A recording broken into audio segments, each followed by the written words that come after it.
Pues vamos a empezar entonces, como digo, con la literatura de la unidad uno. En realidad, en la unidad uno y en la unidad 2 va a ser, la parte de literatura va a ser como introducción, de cierta forma, porque o sea, será a partir de la unidad 3 cuando empecemos a ver la literatura medieval, cuando ya, digamos, nos metamos en lo que es la literatura, el estudio de la literatura. Sí, porque lo que vemos aquí, más o menos lo comenté el primer día en la introducción, realmente no es literatura, es estudio sobre la literatura, ¿vale?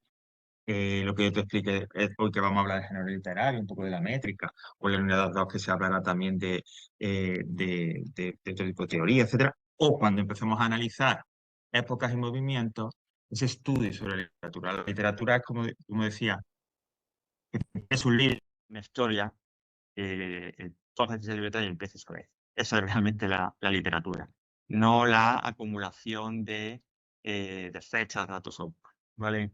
Bueno, pues entonces soy unidad 1, teoría de recursos, y me voy a esa sección en los géneros literarios, la métrica, ¿vale?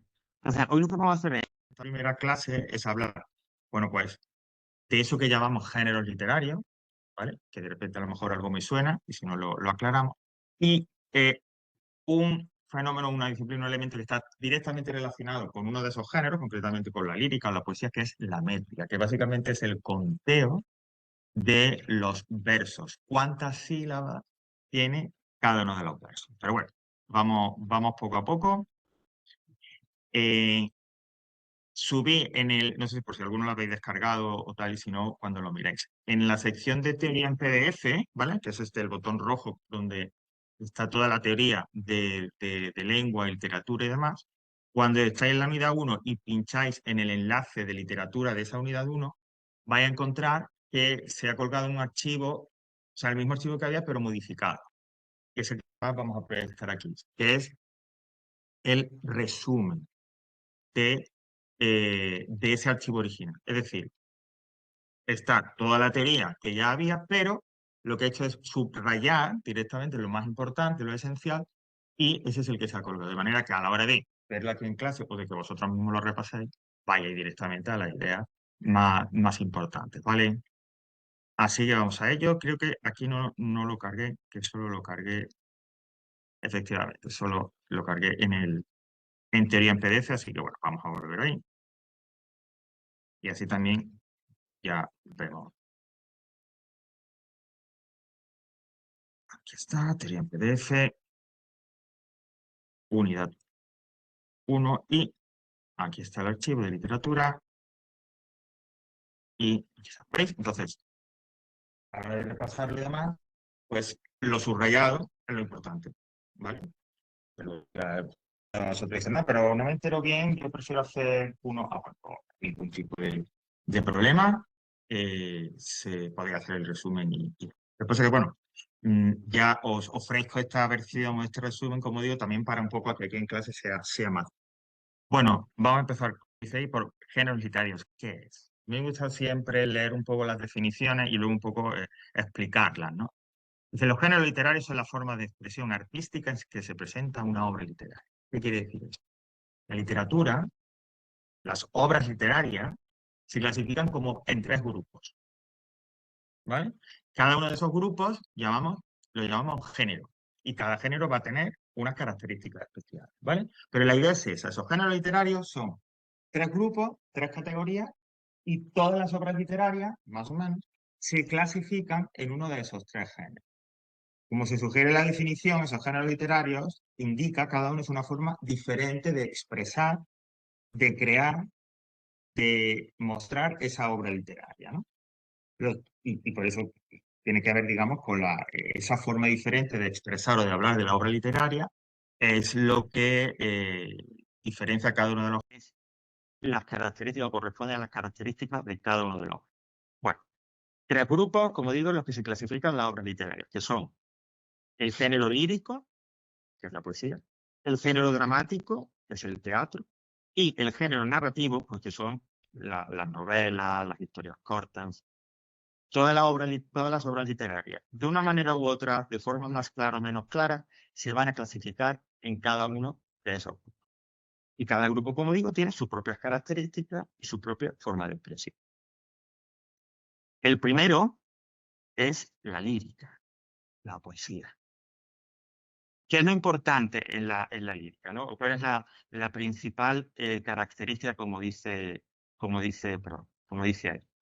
Pues que es emplear la función poética del lenguaje, que centra su atención en los recursos literarios y en los tópicos. Vamos a ver. Ya veremos en la unidad 2 las funciones poética, de las funciones del lenguaje, entre ellas la función poética. Hola. Cuando hablamos de lírica, lo importante es que, o lo que más importa, o uno de los elementos más importantes de la lírica, de las poesías, en definitiva, es la forma. Es decir, qué tipo de vocabulario se utiliza. Si el autor utiliza lo que llamamos, que veremos en su momento también, recursos literarios, ¿no? Como metáforas, o imágenes, o símbolos. Es decir, esa es una de las principales características de la lírica. Que es muy importante que se presta mucha atención a cómo está escrito el poema. Y lo que y repito, pues el tipo de palabra o vocabulario que se utilice, la metáfora, las imágenes, lo que describa el autor, es muy importante. A eso se refiere lo de la función poética. ¿Vale? Yo quiero decir que en la prosa no sea importante, pero en la poesía, en la lírica, es muy importante esa atención a la forma. Vuelvo a decir, a cómo está escrito el poema. Además de eso, la lírica, la poesía, su otra característica principal, que por eso se destaca separada también de las demás, es que habla fundamentalmente, no nos cuenta una historia, no nos narra qué ha pasado o un acontecimiento, una anécdota, no, habla de las emociones, de los sentimientos. Es el género preferido, la poesía, los poemas, son la forma preferida de la literatura, como dice ahí, para hablar de la emoción, del sentimiento, como dice ahí, de esa vida y visión personal, íntima del ser humano. No sé si sois lectores de poesía o alguna vez os habéis acercado, yo no soy muy lector de poesía, la verdad. Si os habéis acercado a alguna poesía y tal, pero básicamente, si tuviéramos que elegir o escoger un tema general de esa poesía, de la lírica, pues sería las emociones, los sentimientos. Es analizar a través de las palabras esas diversas emociones y sentimientos. Alejandro, ¿vas a preguntar algo? Ah, ok, perfecto, sí. Vale, entonces, para hablar del amor, para hablar del rencor, para hablar de los celos, la mejor forma es a través de una poesía. A eso se refiere. ¿Vale? Sentimientos, los estados de ánimo, lo que siente, lo que pasa por dentro de la persona.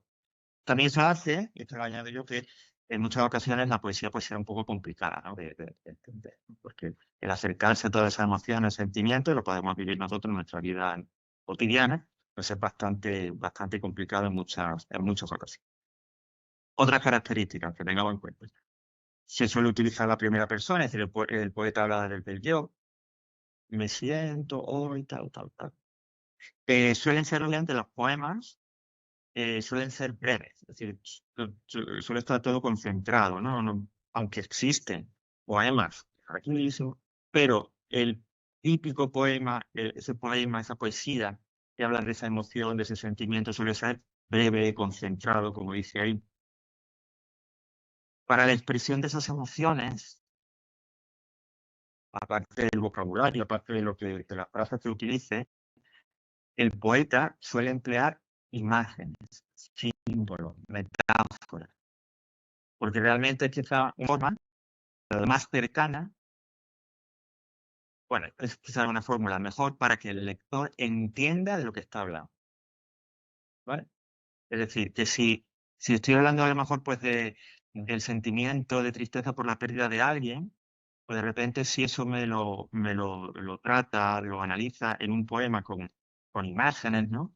Donde utilizando a lo mejor hablando de colores oscuros, de tormenta, de un tiempo desapacible, comunique, transmita al lector pues esa tristeza. Es decir, no decir, está triste, sino que a través de esas imágenes, ya digo, ¿no? Pues, en el interior vivía como una tormenta en la que el agua me arrebataba, etcétera, tal. Bueno, pues te estás comunicando sobre esa tristeza, la dimensión de ese sentimiento trágico o negativo en este caso es grande. Por lo tanto, la utilización de... ¿Qué está pasando con esto? El uso de, ese, de esas imágenes para expresar, para comentar los sentimientos es muy común. Y luego también, y eso se ve formalmente cuando uno se enfrenta a un poema, pues que están escritos en verso.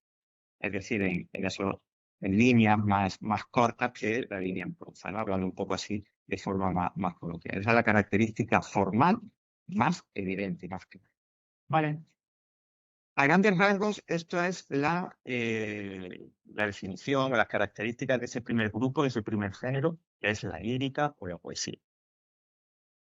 Luego, dentro de ese marco general, hay como unas subcategorías, ¿no? Es decir, hay como unas clases, ¿no?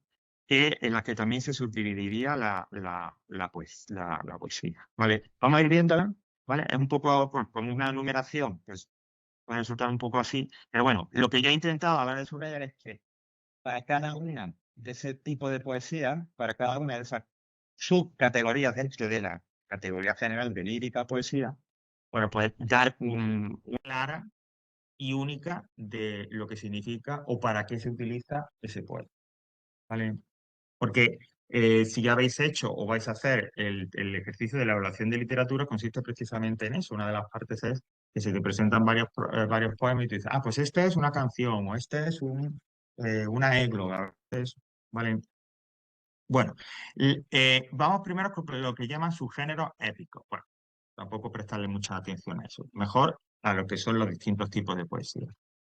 Por un lado tenemos la canción. Bueno, la canción son poemas que hablan fundamentalmente del amor, de la naturaleza, de la belleza, del mundo. Y sobre todo, como dice, que son poemas un poco exagerados, ¿no? Como muy exaltados, muy emocionados, ¿no? Como de admiración hacia algo. Eso sí que quizás sería la principal característica de la canción, que resultan poemas como exagerados, en cierta forma. Eh, un tipo de canción es el himno. A nosotros eso sí que nos suena porque todos los países suelen tener un himno, ¿no? Nacional, es decir, una melodía, ¿no? No es canción exactamente, pero bueno, una composición que es como el símbolo nacional o uno de los símbolos nacionales. La mayoría de los himnos de los países pues suelen tener una letra, el nuestro no, pues ya sabéis que solo tiene la música. Bueno, pues el himno originalmente es un tipo de poesía que como habla ahí, pues habla de o bien de la religión, o bien de un país, o bien habla, exalta, ¿no? A ese país, hay una exaltación patriótica, una celebración patriótica. Qué grande es el país en el que habitar. Es decir, fundamentalmente el himno, insisto, siendo también un poema exagerado de exaltación, se centra en esos temas, ¿no? O bien religioso, o bien referido a la patria o a un país o nacionalidad.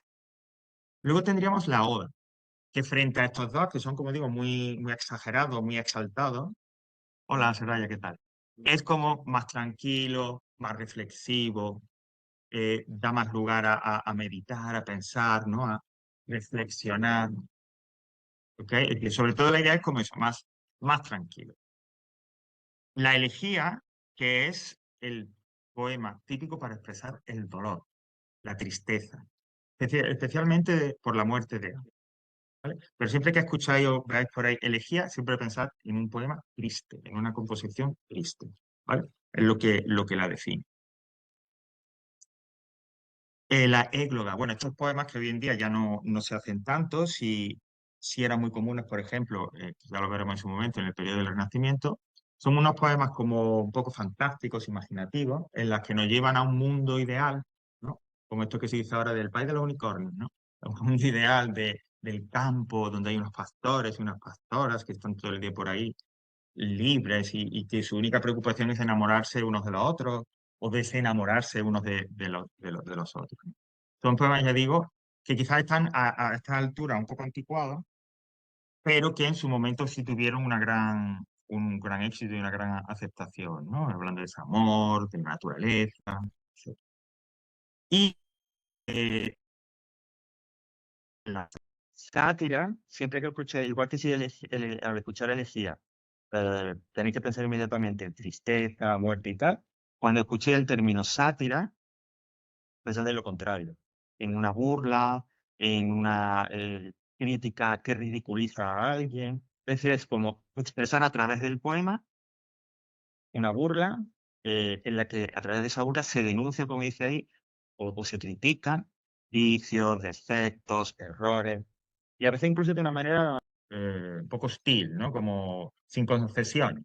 A veces la sátira, las burlas, lo que se expresa ahí, ese humor que se expresa ahí, es bastante hostil, ¿no? O sea, que va a mala leche, ¿no? Como se podría decir. Hay una muy conocida que revisarán en su momento, de Quevedo. Bueno, Quevedo, que es uno de los poetas más importantes de la literatura española del siglo XVII, el barroco, y tenía como una especie de rival o enemigo, que era otro poeta también muy importante, que era Luis de Góngora. Entonces, entre Quevedo y Góngora, pues siempre se estaban, digamos, como enfrentando, peleando. Uno escribía un poema contra el otro escribía un poema contra tal. Entonces, hay uno muy conocido de Quevedo, una sátira, en donde, bueno, porque una de las características de Luis de Góngora era que tenía una nariz muy grande, ¿no? Y se decían que si era a lo mejor judío, etcétera. Bueno, es otra historia. Y él escribe una famosa sátira donde se ríe cruelmente, cruelmente, y entonces empezaba algo así como, eres una vez un hombre pegado a una nariz. Es decir, esa idea, esa imagen es como que la nariz lo ocupaba todo, ¿no? Bueno, pues más o menos por ahí, como digo, suelen ir las sátiras, esa burla, esa denuncia de vicios, efectos, pero con una intención a veces como cruel. Ajá, ok, ok. Y es que no conozco un poco, es un buen ejemplo, Vicente. No conozco esa. Pero eran también violentos, porque a veces la sátira es como que es violenta, es decir, que. Ok, ok. Vale, vale, vale. O sea, bueno, sería como una sátira un poco más suave. Más o menos como Pimpinela. Ok, sí, efectivamente. La gente más joven estará como alucinando de qué hablan estas, ¿no? Sí, sí, sí. Sí, pues algo así. Pero piensa que con un poquito más de violencia y un poquito más cruel. Porque al fin y al cabo lo que hacía Valderrama y Dolores Abril, o lo que hace Pimpinela, que son esos enfrentamientos, pero en el fondo no hay malicia, ¿no? No hay. En la sátira, exactamente. Pero en la sátira sí que hay malicia. Cuando Quevedo dice lo de érase una vez un hombre pegado a una nariz, lo que le quiere es insultarlo de una manera un poco refinada al señor este, ¿no? Y decirle, tú lo que tienes es una nariz enorme, ¿vale? Bueno, y por terminar, el género lírico, tres tipos de poemas, un poquito más, que primero se caracterizan porque son la longitud más breve, son más cortos, que son el madrigal, el epigrama y la letrilla. El madrigal es un poema corto, amoroso normalmente. El epigrama, otro poema corto y de tipo satírico, burlesco, en la manera en la que acabamos de hablar. Y por último, la letrilla, que es un poema no tan corto, pero que específicamente se suele escribir para ponerle música para cantar, ¿vale? De hecho, pues que a veces las diferentes artes, ¿no? Expresiones artísticas se tocan. Y sabéis que hay letras de canciones o autores, ¿no? De canciones y tal, que luego publican la letra de esas canciones recogidas como en poemarios, ¿no? Aunque a mí no me gusta, pero bueno, por cercanía familiar, conozco el caso de Joaquín Sabina, no sé si, ¿no? Sabina, que compone letras y a veces él y con otros autores, por ejemplo, Benjamín Prado, que es un autor, es un escritor y poeta y tal, y de recopilación hay libros donde se recogen las letras de las canciones de Joaquín Sabina, ¿no? Y si, que no os guste, si algún día aparece por ahí una y le prestáis atención, pues son auténticas poesías, ¿no? En las que, bueno, hay unas peces de ciudad, si lo digo por si os gusta Sabina y tal. Es una poesía además un poco indescifrable porque mezcla muchas imágenes, muchas ideas. O sea que, bueno, como veis, las artes, las disciplinas artísticas se tocan. La poesía. La poesía que en un momento de la literatura fue lo que más leía la gente, lo que más gustaba, hoy en día, pues bueno, como algo muy, muy reducido, ¿no? Hay, entre comillas, poca gente que compra o lee poesía. Porque hoy en día, si soy lector o conocéis a alguien que sea lector, o simplemente si entramos en una librería, de lo que más hay, lo que la gente lee de forma más habitual es narrativa, es decir, novela, los cuentos, algo, el texto que me cuenta una historia. En su momento, más adelante del curso, habrá un tema, no recuerdo cuál, en el que la tipología textual, la sección de tipología textual, hablaremos precisamente de eso, de la narración. Pero básicamente la narración es eh, una serie de hechos, unos acontecimientos que suceden en un lugar y en un tiempo concreto y que participan de esos hechos, de esos acontecimientos, una serie de individuos o una serie de personajes. ¿Vale? Básicamente eso es la narración. Contar una historia, una anécdota, la que sea. Y aunque no lo dice, pues bueno, yo lo comento y demás. Y habrá también un narrador, que es quien cuente la historia. ¿Vale? Ya estudiaremos. Las historias, además, se estructuran, las partes de una historia, de cualquier narrativa, así sea un libro de 500 páginas como un cuento corto, siempre se estructurará en lo que llamamos el planteamiento, que es el inicio, el principio de la historia, donde se presenta el lugar, personajes, de qué va la historia, etcétera. El nudo, que es la parte, además, más amplia físicamente, es decir, la que más ocupa en una narración, donde nos cuentan realmente cuál es la historia, y el desenlace, que es el final. ¿Vale? Bueno, esto así como un esquema muy general, pero que, insisto, se puede aplicar perfectamente a cualquier tipo de narrativa. Y iría un poco más allá, no solo una narrativa escrita, sino también, pues, audiovisual, digamos, ¿no? Series de televisión, películas, son, en definitiva, historias.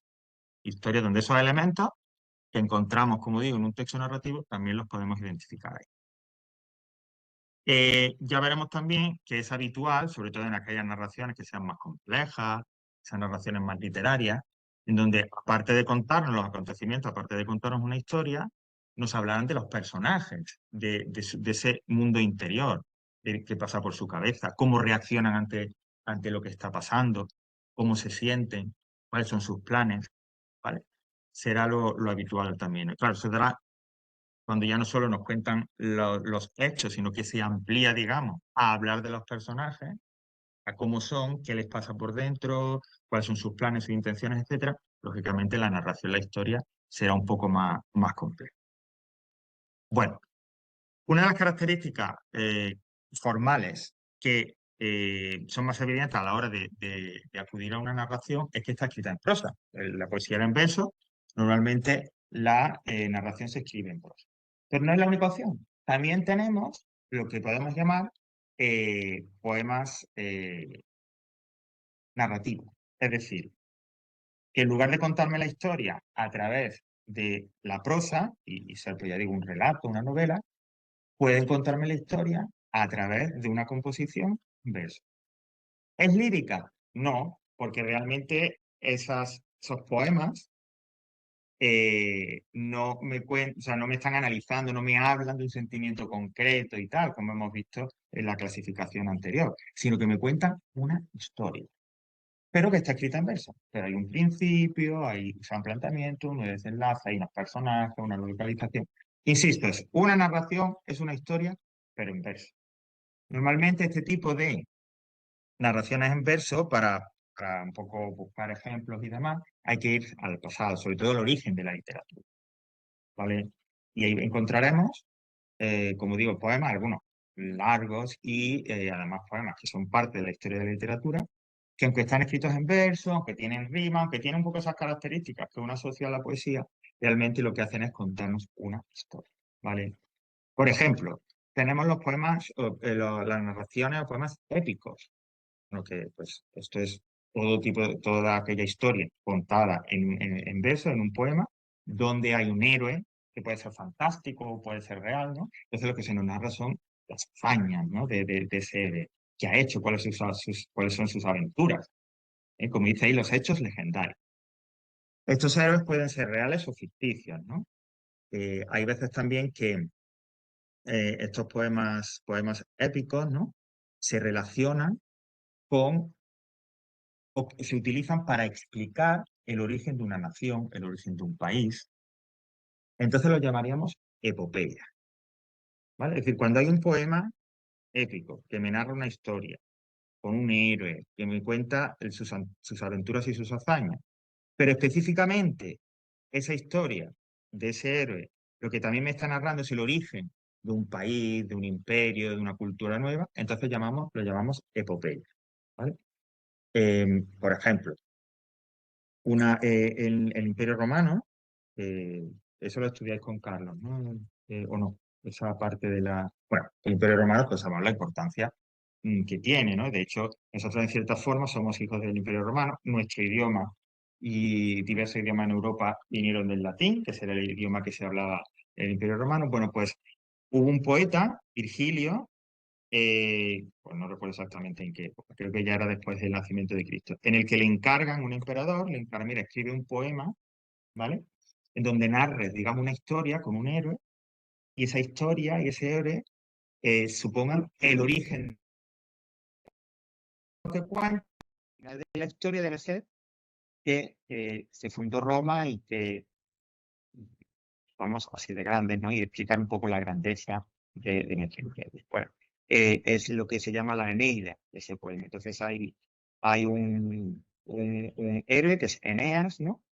Que viene de Grecia, pasa por toda una serie de vicisitudes, de aventuras, baja el infierno, y vuelve a la realidad, etcétera, etcétera, hasta que finalmente llega a donde estaba Roma, ¿no? Roma está más o menos hacia el centro de la península itálica, y ahí fundará, llega lógicamente cuando no había nada, y ahí funda una ciudad, y esa ciudad será en el futuro Roma, y ahí estará el origen del Imperio Romano, ¿no? De que ese héroe que se enfrenta a todo y que sale victorioso, que en este caso es Eneas, sería el origen de ese Imperio Romano. Bueno, pues, esos son, digamos, las epopeyas.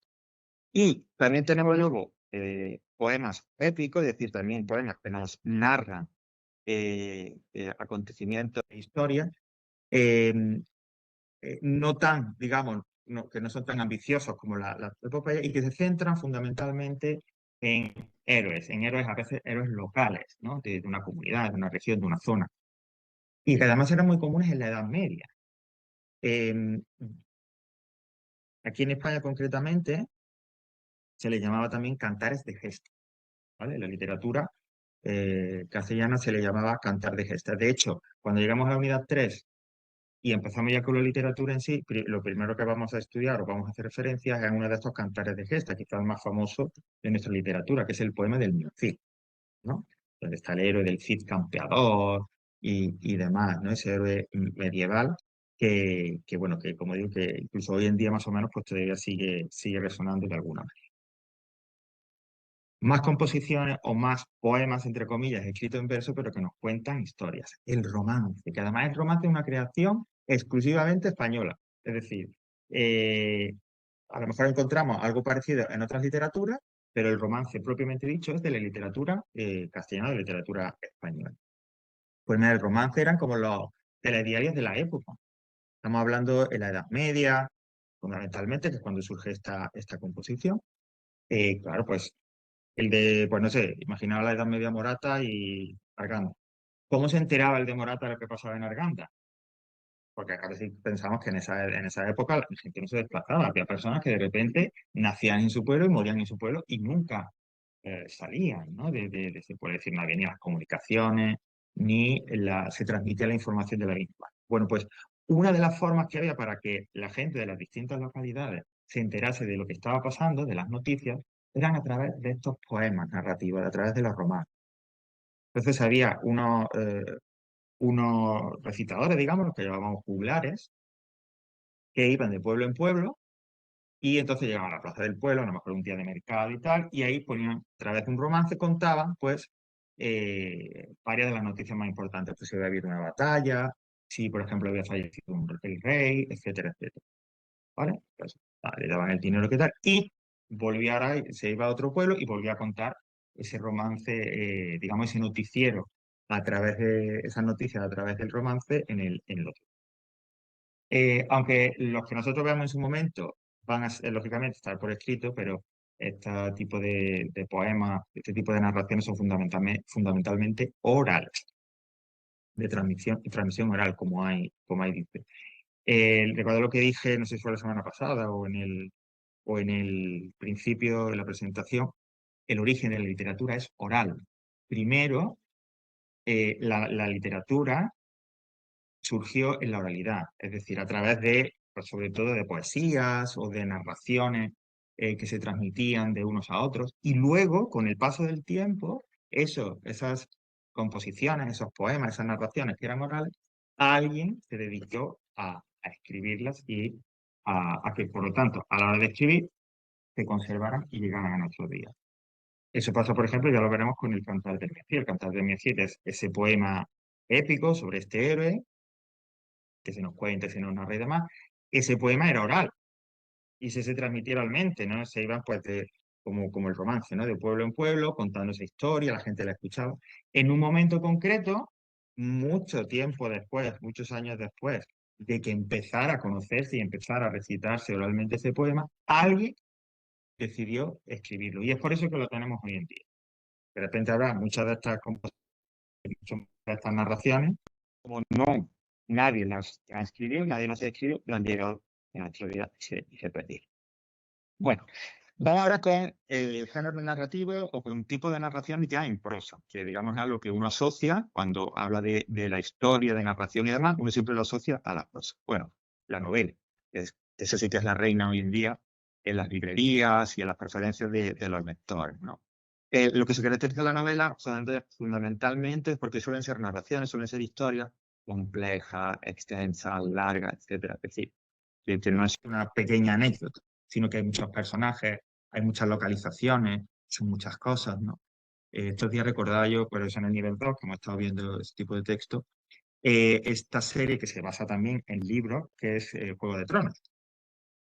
Pues, bueno, no sé si yo no era seguidor, pero si alguna vez sido seguidor o la conocéis y demás, es una serie complejísima, millones, o sea, millones no, pero muchísimos personajes, se movían por diferentes lugares, ahora había un personaje que aparecía en un capítulo y ya no aparecía hasta dentro de 5 o 6 capítulos y no sabía exactamente quién era, bueno, pues eso era una novela y una narración compleja. Frente a la novela tenemos una serie de narraciones más cortas, físicamente más cortas, ¿no? Es que no son textos tan largos, que llamamos el cuento. Los cuentos tienen menos personajes, tienen menos historias, menos argumentos entrelazados, ¿no? Sino normalmente los cuentos lo que suelen tener es ya digo, una historia, a veces casi una historia única, ¿vale? Y dentro de esa historia hay pocos personajes. Muchas veces estos cuentos, pues son cuentos o se refieren a lo que tradicionalmente hemos llamado cuento, ¿no? Es decir, pues el Blancanieves, eh, esto de Hansel y Gretel, ese tipo de narraciones, ¿no? Aunque también en un sentido más moderno, narraciones cortas, que no tienen por qué contarnos así ninguna historia tradicional ni nada, también se les llama cuento, ¿vale? Pero bueno, pensando en el cuento tradicional, en ese cuento corto, con una única historia, con pocos personajes, como dice ahí, tienen un origen folclórico, es decir, surgen de una cultura, de una comunidad, de un pueblo, de un país concreto, ¿vale? Entonces, a veces, ya digo, pues eh, cada país o cada región o cada comunidad tiene sus propias historias, sus propios personajes, y de esas historias, de esos personajes, a veces surgen los cuentos, ¿vale? Por eso habla de ese origen folclórico, tradicional, antiguo, etcétera, ¿no? Quizá uno de los autores más conocidos de cuentos, que no es que sean autores, sino que recogieron esos cuentos que estaban ahí, digamos, en su país, en su región, son los hermanos Grimm, por ejemplo, que son los autores de estos de Hansel y Gretel y muchos más, ¿no? El Flautista de Hamelin y demás. Bueno, pues esos cuentos eran historias conocidas entre aquellos que hablaban alemán en el centro de Europa. Y por lo tanto, hacían referencia a elementos, a personajes conocidos, comunes, de esas comunidades, de esa gente que hablaba alemán. Entonces, lo que hicieron los hermanos Grimm fue recoger eso y luego pasarlo por escrito y dar una versión de, de esos cuentos. Hoy en día, cuando pensamos en un cuento, yo digo Hansel y Gretel, Blancanieves, Caperucita Roja, etcétera, uno piensa siempre en algo, digamos, como para los niños, en algo infantil. Los cuentos originales, si os interesa, vais a las versiones originales de esos cuentos, son crueles al máximo, pero muy violentas. Por ejemplo, Hansel y Gretel, eh, el cuento son dos hermanos que vienen de una familia pobrísima, que viven en el bosque, y como que se pierden en el bosque. Salen a jugar y tal, y se pierden en el bosque. Y la familia no se preocupa por ellos porque dice, jope, cuanto poca menos que alimentar. Eso empezando por ahí. Pero a lo que se enfrentan es a una bruja que lo que hace es capturar niños, asarlos y comérselos. Y a tal cual se narra la historia, ¿no? Y dices tú, pero bueno, pues esos son los cuentos, los originales. Hoy, si se hiciera algo sobre Hansel y Gretel o tal, pues, lógicamente sería una versión mucho más edulcorada, mucho más suave, ¿no? Bueno, y vamos a terminar con la narración en el que tenemos, pues, por un lado, la leyenda, que suelen ser narraciones eh, que tienen un carácter fantástico, misterioso, ¿no?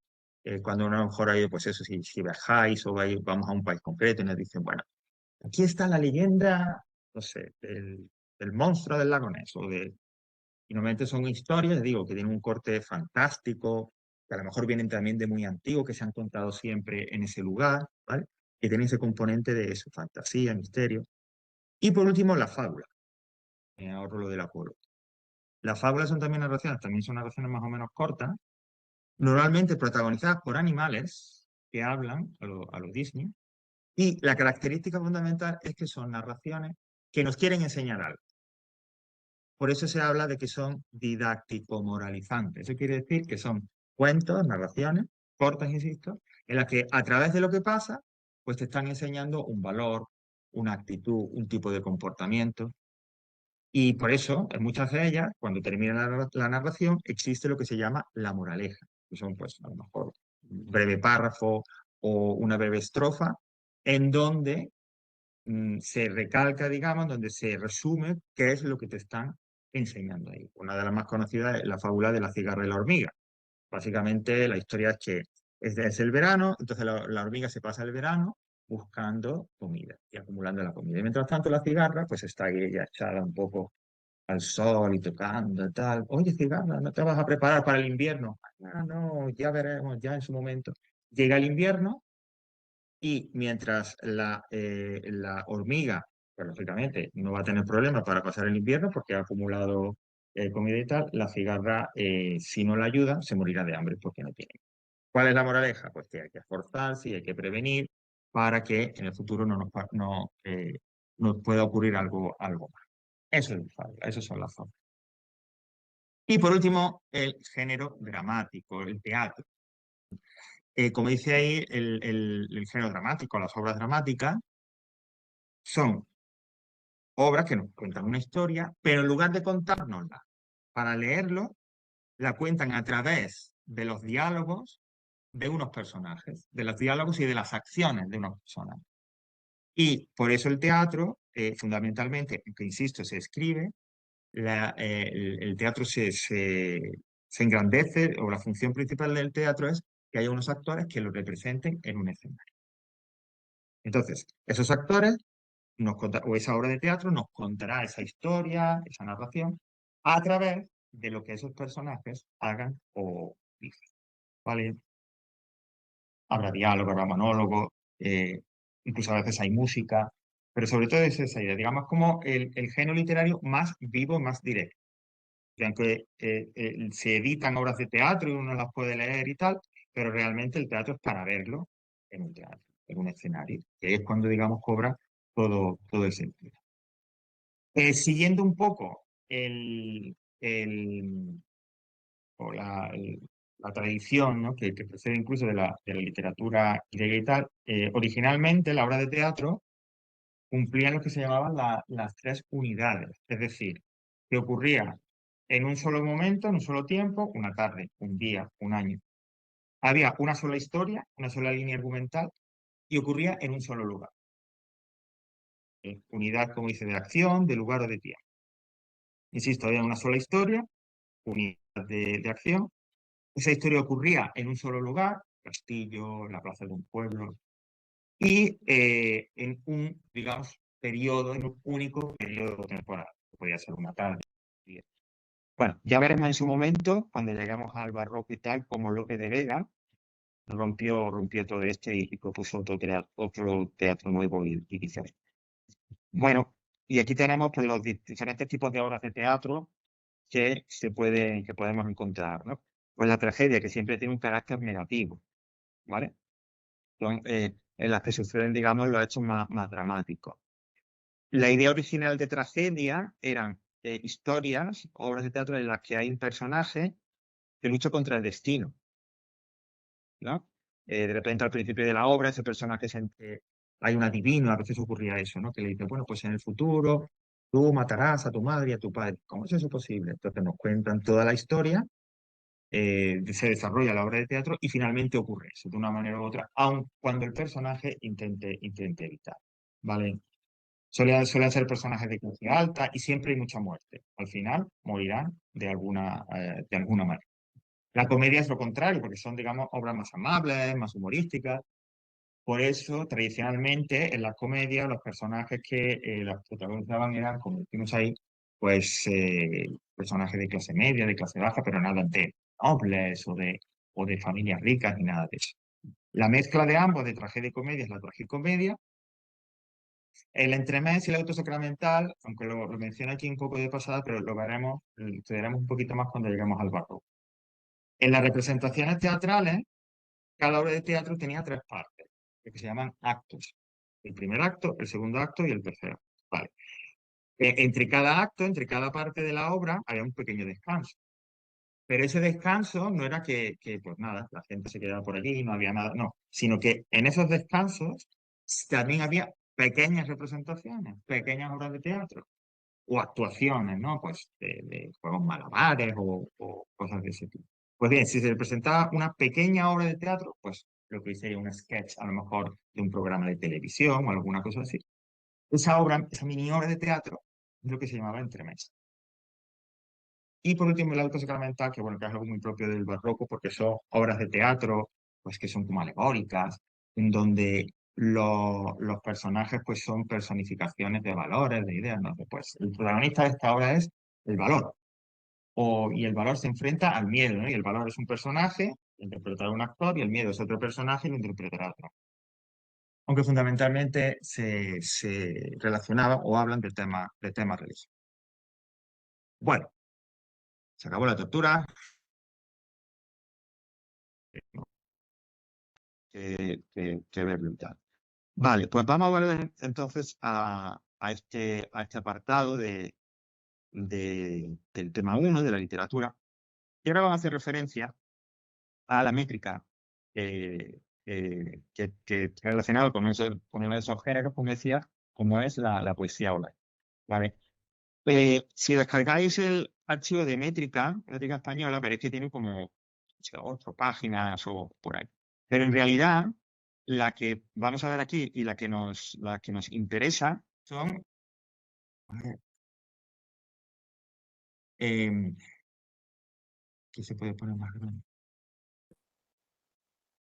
Bueno, es que aquí no se puede poner más grande. La que nos interesa realmente es la primera, ¿vale? Es decir, luego el archivo, insisto, tiene más páginas, realmente hasta 8 por ahí, donde hay ejemplos de poesías, etcétera. Pero realmente lo que vamos a necesitar para la métrica, para medir básicamente los versos de las poesías, que de eso se trata la métrica, es la primera. ¿Vale? ¿Cómo se miden los versos? Contando las sílabas de cada verso, tal cual. ¿Vale? Por ejemplo, para que he traído hoy la pizarra digital, imaginad que está el siguiente verso. Las perlas relucientes brillaban. Imaginad, como digo, que esto es un verso de un poema. La métrica consiste en contar el número de sílabas que tiene cada verso de un poema. Y normalmente lo hacemos de la manera más sencilla posible. Pues vamos A ver, las perlas, pues esa sería una, y la subrayo. Per sería otra, subrayo. Las, otra. Aquí, 100, ok. Pes, vale. Gri, ya. Y ahora cuento el número de sílabas que tiene. 1, 2, 3, 4, 5, 6, 7, 8, 9 y 10. Ok. Tiene 10 sílabas. Entonces el verso ya lo tenéis ahí, será eh, de sílabo, ¿no? Porque tiene 10 eh, sílabas. Pero básicamente eso es la métrica. Contar el número de sílabas que tienen los versos del poema. ¿Vale? Esto que es el principio general, que insisto, a la hora de hacerlo, pues hay que hacerlo así tal cual. Yo tomo el verso y voy poniendo como un guión bajo debajo de cada sílaba. Hay una serie de reglas que debemos tener en cuenta a la hora de contar, ¿no? Que son las que aparecen aquí.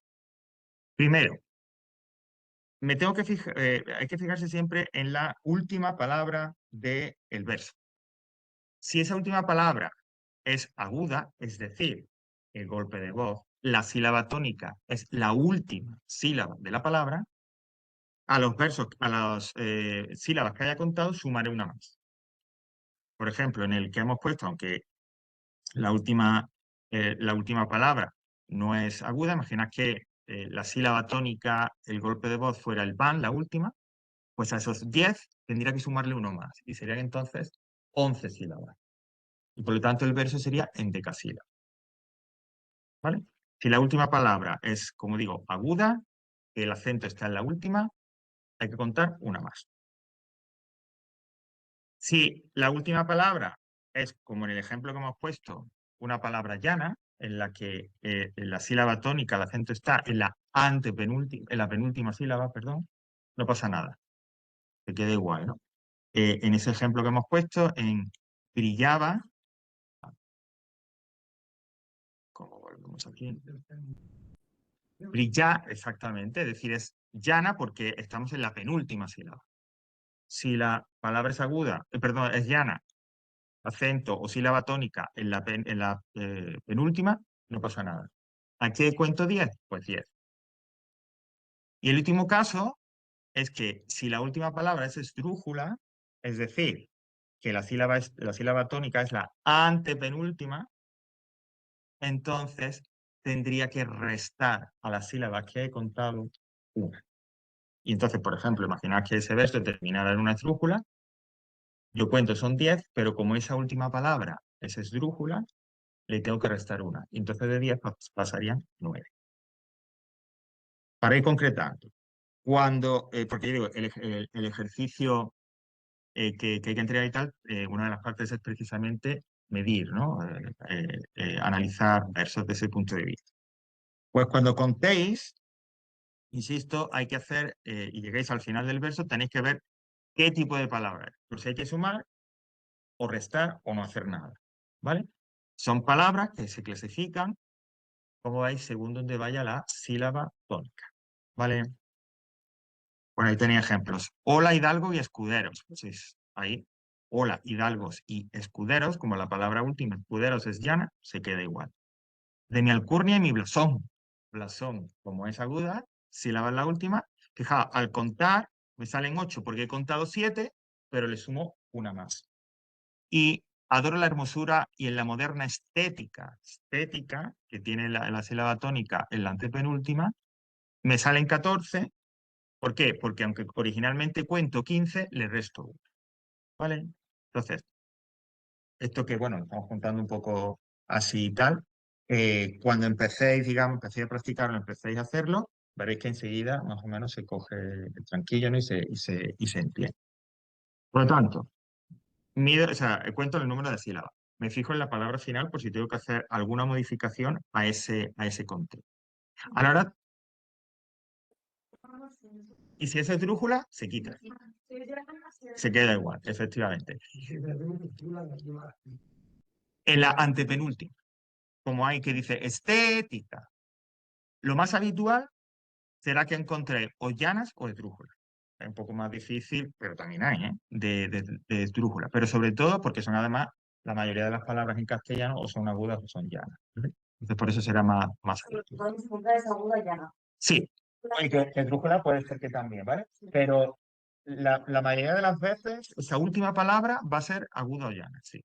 Porque insisto, y esto lo revisaremos cuando veamos la acentuación, la mayoría de las palabras en castellano, o sea, el número mayor de palabras en castellano son llanas y luego vienen las agudas, ¿vale? En cuanto, digamos, a cantidad, a número de palabras, ¿vale?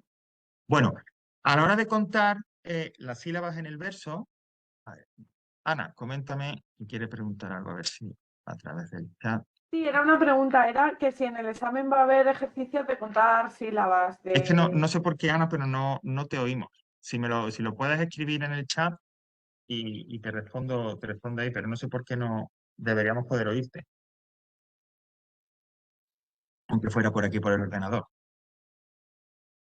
A mí sí me oís. Bueno, mientras Ana redacta la cuestión, la pregunta, a la hora de contar las sílabas de un verso, hay que tener en cuenta también, aparte de la palabra final, dos cosas más. ¿Qué es lo que dice ahí de sinalefa, diptongo, sella? ¿Qué es la sinalefa? Pues mira, imaginaos que estás contando el verso y dentro del verso hay una palabra que termina en vocal y la que le sigue inmediatamente después también empieza por vocal. No, la última sílaba de la primera palabra y la primera sílaba de la segunda se une y se cuenta como solo una. ¿Vale? Por ejemplo, imagina que aparece. Sí, posiblemente, Ana. Posiblemente una de las. A ver, posiblemente porque no es seguro definitivamente. Pero sí puede ser que se os propusiera dentro de preguntas del examen de literatura, pues a lo mejor un par de versos, tres como mucho, porque tampoco habría tiempo para más. Entonces os pregunta, pues mira, Ana, o sea, cuenta estos versos, dime estos versos, cuáles son, de qué tipo son según su número de sílabas, ¿no? Pues tiene 10 o tiene. A propósito de eso, en ese archivo que estamos viendo, eh, esas fichas que hablan de la métrica, después de esta explicación inicial, pues vienen versos octosílabos, endecasílabos. Eso no hay que aprenderse, es decir, no hay que aprenderse la denominación del verso por el número de sílabas, ¿vale? O sea, si es de dos sílabas, bisílabos, si es de tres, trisílabos, si es de 11, endecasílabos. No es necesario. Lo que sí es que, si, como preguntaba Ana, si aparece en el examen, pues tú lo que me dices, este verso tiene 10 sílabas, o este verso tiene 8 sílabas. Oye, que me acuerdo de los de endecasílabos, lo que sea, porque lo he visto y se me ha quedado, ok. Pero eso no es necesario. Importante es practicar, saber cómo contar los versos. ¿Vale? Bueno, pues imagina que tenemos un verso en el que una palabra es prado, ¿no? El campo, ¿no? Prado, alejar. ¿No? Imaginaos que en el verso que sea, luego viene algo más, y aquí previamente, delante de Prado también, ahora ha venido algo, y hay un momento que en el verso se encuentran esas dos palabras, Prado, alejado. Entonces yo contando, pues digo que Prado, alejado.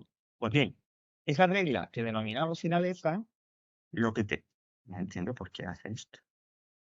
Perdón, es que no sé por qué, de repente le da un poco por...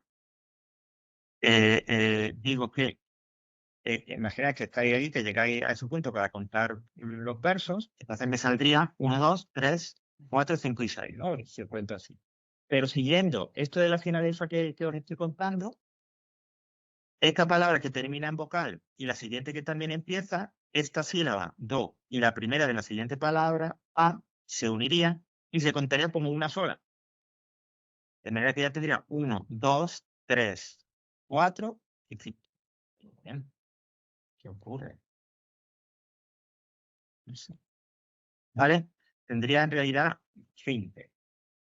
A eso se le llama finales. Es decir, que a la hora de contar, tenéis que tener en cuenta, por tanto, para la última palabra, si dentro también del mismo verso hay dos palabras que vayan seguidas, una detrás de la otra, la primera acabe por vocal y la segunda empiece por vocal, esas dos sílabas, la última sílaba de la primera palabra y la primera sílaba de la segunda palabra, insisto, se unen y se cuenta como una sola.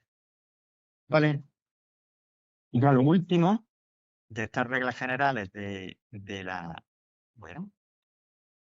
estas reglas generales de la métrica es lo que llaman ahí diptongos, bueno, lo que llaman ahí, la atención a los diptongos e hiatos. ¿Qué es en la unidad 2? Cuando hablamos de los trataremos la parte de lengua de los diptongos y los hiatos. Pero básicamente, que el otro día un poco más aquí lo estuvimos comentando, un diptongo es dos vocales que se leen y se pronuncian juntas, como una sola sílaba. Por ejemplo, camión. Y o, ahí, ion, es una sola sílaba. Para tener en cuenta eso, que a la hora de contar, vamos a encontrar palabras que, por la razón que sea, habrá dos sílabas, tienen esas dos sílabas juntas, ¿vale? Esas dos vocales juntas y se cuenta como una sola, camión.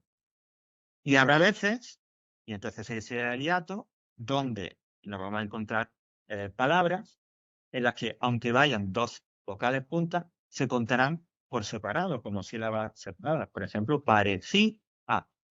Ahí y a va junto, pero tenemos una sílaba que es sí y otra sílaba que es a. ¿Vale? Bueno, lo entiendo. Disculpable, pero bueno, yo soy ya esto ya se me saca completamente.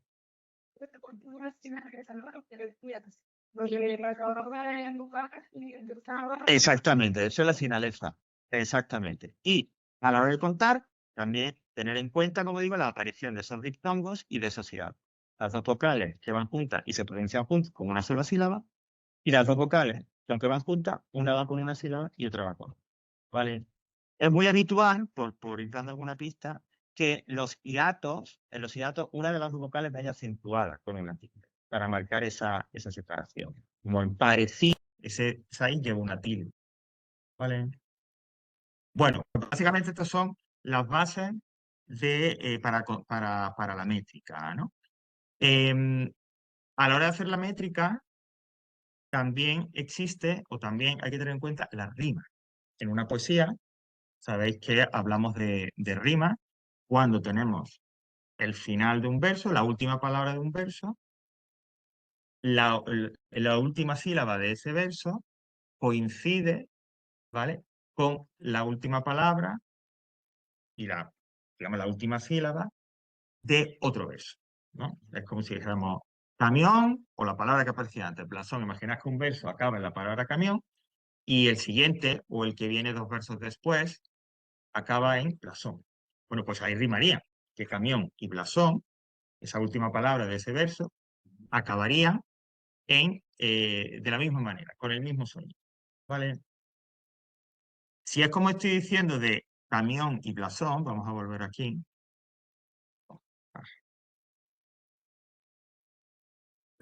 Sí. La Y cuenta como vocal, ¿vale? Sí, buena pregunta, Héctor. La Y contaría como vocal, por lo tanto se hace, aunque se toma, ¿eh? Sí, se contará con una sílaba, con la que vaya anterior, ¿vale? Es decir, si aparece en la situación esa que hemos dicho de termina una palabra en vocal y luego aparece la Y, ¿vale? Bueno, entonces imaginaos que un verso acaba, como digo, pues en eso, en la palabra camión. Y ahora el siguiente verso o dos versos más allá acaba, la última palabra de ese otro verso es ron. Bueno, pues ion, on, los sonidos, esa última sílaba son lo mismo. En el caso de camión está la I, pero bueno, on, repetirían el mismo sonido. Esa última palabra de esos dos versos, la última sílaba de cada una de esas palabras repiten el mismo sonido. Pues esto es lo que se llamaría rima consonante.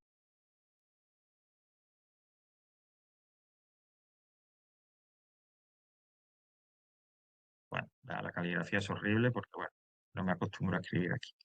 Cuando dos versos riman porque acaban en palabras cuya última sílaba es la misma, repiten el mismo sonido, se llamaría rima consonante. En cambio, si la rima se basara en la repetición, en que lo único que coincide es el sonido de la vocal, las vocales, no las consonantes, ¿vale?, sino que lo único que se repite es la vocal, entonces hablaríamos de, aquí abajo, rima asonante.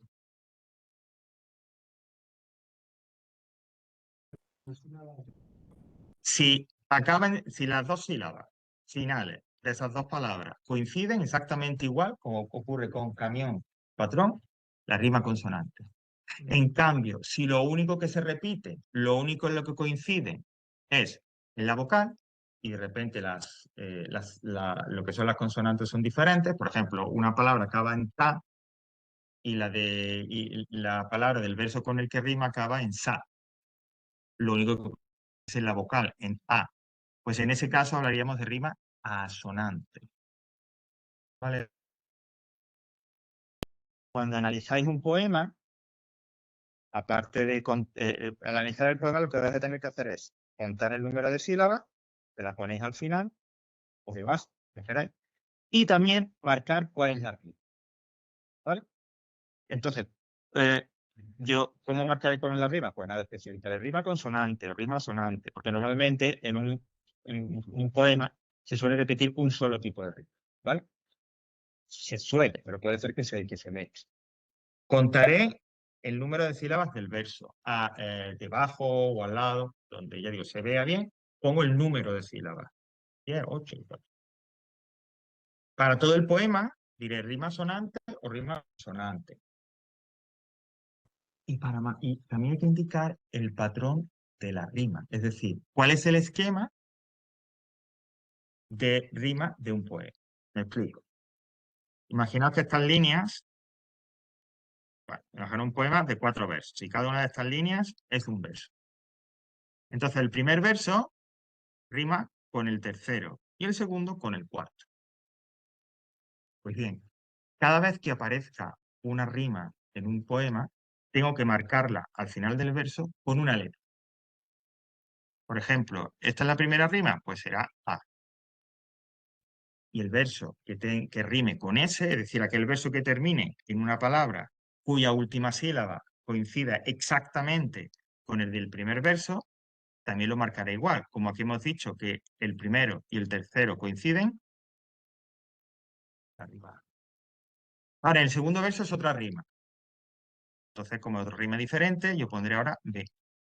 Y el cuarto verso del poema tiene la misma rima, coincide con el segundo verso, por lo tanto también será B. Sí, ahora lo vuelvo a comentar, cuáles son las cosas que tenéis que tener en cuenta a la hora de analizar. ¿Vale? Entonces, ¿cuál sería el patrón o el esquema de la rima aquí? Pues AB, AB. Da igual. Para marcarlo, no hay diferencia si es asonante o consonante. Sí hay diferencia en poner la letra mayúscula y minúscula dependiendo del número de sílabas que tenga el verso. Vamos a volver un momento aquí al esquema. Fijaos, si el verso que estáis contando tiene como mucho, como máximo, 8 sílabas, entre 2 y 8, hasta 8 sílabas, entonces lo llamamos verso de arte menor y esa letra de la rima tiene que ser minúscula.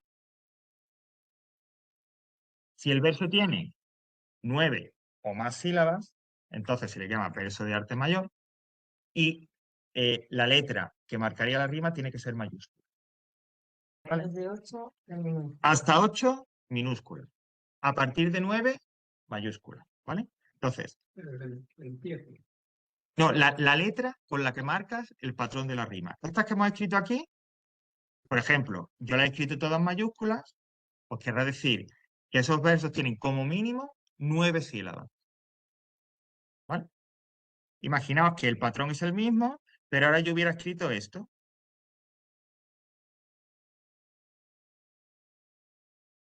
En ese caso, entonces, quiere decir que los versos tienen como máximo 8 sílabas.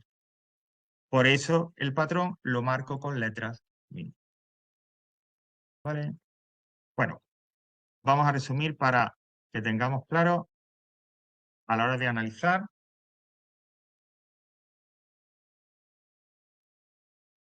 ¿Cuáles son? ¿Qué es lo que tengo? Bueno, primero,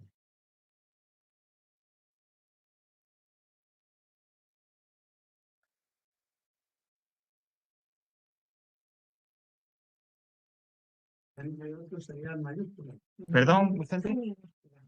Hasta 8 minúsculas. De 9 en adelante, mayúsculas. Lo primero, contar el número de sílabas de los versos. El poema que me ponga y voy contando. Teniendo en cuenta lo que hemos dicho, ¿no? Lo de la simpleza, etcétera. Y ese número lo pongo, pues, al lado. Es decir, de alguna manera que quede claro que ese número pertenece a ese verso, pues indico el número por número. No hace falta ni decir 10, sino directamente en cifra, ¿no? Ese sería lo primero. A continuación, diríamos, rima. Me fijaría en el patrón de la rima, es decir, qué verso rima con qué verso, ¿vale? Y entonces aquí tendría yo que tener en cuenta primero, indicar si la rima es asonante, es decir, solo coinciden las vocales, o si es consonante. Normalmente, un poema suele tener un solo tipo de rima, pero no es raro si mezcla los dos, ¿vale? Entonces, cuando llego a la rima, indico si es asonante o consonante. Y luego hago ese patrón de la rima. Es decir, veo qué verso, rima, tiene el mismo sonido o sonido parecido con qué otro verso. Y ya pongo lo de las letritas que hemos visto, ¿vale? Hasta 8 versos, perdón, hasta 8 sílabas, la letra sería minúscula. De 9 hasta lo que sea, la letra sería mayúscula. Entonces os quedarían, pues, el patrón es ABC, ABC. O AB, AB, C, O. Lo que salga, ¿vale? Cada vez que aparezca una rima, le asocio una letra. La primera rima que vea, A. A la segunda, B. Bueno, normalmente tienen que ser poemas muy largos para que haya 3, 4 rimas diferentes. ¿Vale? Pues eso, y ahora antes de pasar a inglés, que yo creo que ya vamos un poco, bueno, pero no pasa. Antes de pasar a inglés y tal, vamos a echar un vistazo al ejercicio de literatura, tanto, bueno, si ya lo tenéis hecho como si no, para que veamos un poco qué hay que hacer, porque parte de ese ejercicio, esto es lo que nos van a pedir, que hagáis ese análisis de la métrica, de la rima.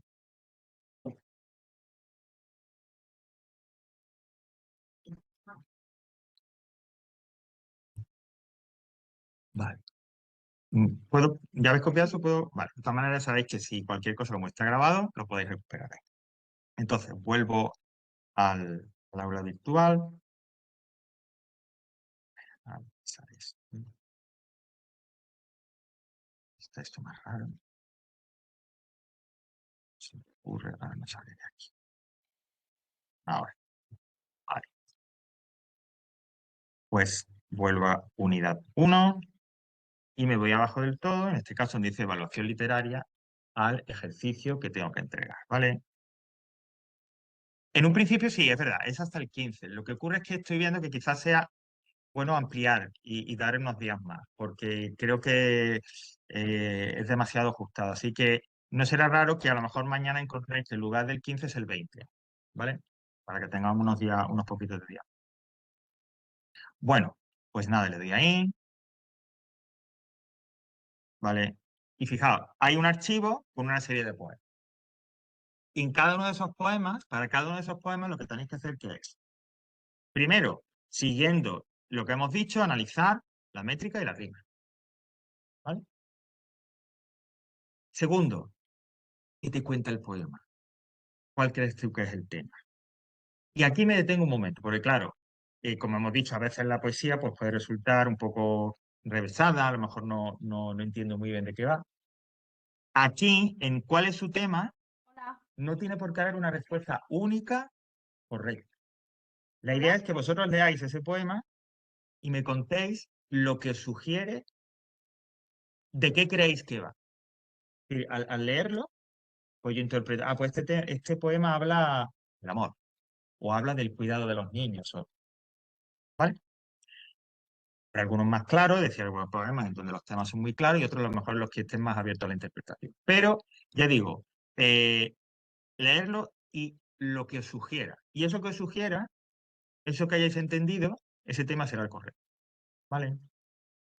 Y por último, ¿a qué género, o sea, más bien a qué género literario, sobre todo, o bien lírica, o si me cuentan una historia, un trozo de historia, una narración, si es posible afinar qué tipo de poema lírico, qué tipo de poesía o qué tipo de poema narrativo, si es poema narrativo, es, ¿vale? De esto que hemos visto la canción, dime, Roberto. Sí, sí, todo lo que hemos visto, ahí lo tenéis, o sea, que podéis o bien imprimirlo, descargarlo, tener en el ordenador y vais bien. Entonces, cuando hablo de que tenéis que especificar ese género y subgénero, a qué tipo de poesía, como digo, es, que, como comentaba con Roberto, estas que hemos visto, sí, todo. La idea es todo, Corina, sí. No sé ahora mismo cuánto son, pero creo que lleva un tiempecillo. 5. Exacto. No, déjame. Aquí tenéis los poemas. Este archivo lo que tiene son los poemas que tenéis que analizar, ¿vale? Entonces, para cada uno de esos poemas, exactamente. Exactamente, ¿vale? Por eso es conveniente ampliar el tiempo y tal. Entonces decía, vemos los poemas, hacéis lo del análisis, decir cuál creéis que es el tema, y a la hora de clasificarlo en un tipo de poesía o si da lugar de poema narrativo, el que os sugiera. Es decir, habrá veces que el poema esté muy claro y diga, esto es una égloga, porque hay pastores y hay no sé qué. Pero de repente en otro no está tan claro. El que os sugiera, ¿vale? Es decir, que no estáis como medio diciendo esto es una égloga o esto es no sé qué, sino veis el poema, cuando lleguéis además a ese punto ya lo habéis trabajado bastante el poema con el análisis, con ver cuándo es el tema, y eso os ayudará un poquito. Pero insisto, el que creáis que es. Porque hay veces que, porque ya lo he comprobado en otros cursos que hemos hecho esta actividad, que uno cree, quiere decir, el profesor cree que es un poema, un tipo concreto, y luego viendo lo que nos dicen, o lo que decís vosotros, lo que decís los alumnos, resulta que encaja también con lo que decís, ¿vale? Es decir, que a veces las categorías no son únicas, sino que un poema a veces se puede someter a diferentes categorías, ¿vale? Me preguntaba Ana, a ver, un momento. Sí, exactamente, eso es el análisis, lo de la rima, el número de sílabas, exactamente, ¿vale? En cualquier caso, dudas, preguntas y tal, ya sabéis, a través del mensajería de ahí me comentáis y resolvemos sin problema, ¿vale? Ok, bueno, pues vamos ya a parar, madre mía, 1:15. ¿Me puedes decir un momento Sí, dónde te has metido? sí, Porque lo primero que estaba dando. sí, sí, perfecto. Pues mira, Soraya, cuando todo lo que hemos visto de la teoría de la literatura, esto de la métrica. Eso lo tengo. Vale. Es lo anterior. Lo de los géneros literarios y tal. Vale. Pues mira, voy arriba del todo, al menú. No hay que llegar a la unidad 1. Al menú este de los botones, como yo digo, y te vas al último, al rojo, que dice teoría en PDF, ¿no? Vale. Ok. Y ahora ahí dentro de unidad 1, ese archivo está en el enlace que pone literatura. ¿Vale? Entonces ahí ya pulsar y ahí ya puedes acceder a ese archivo. ¿Vale? Ok, así.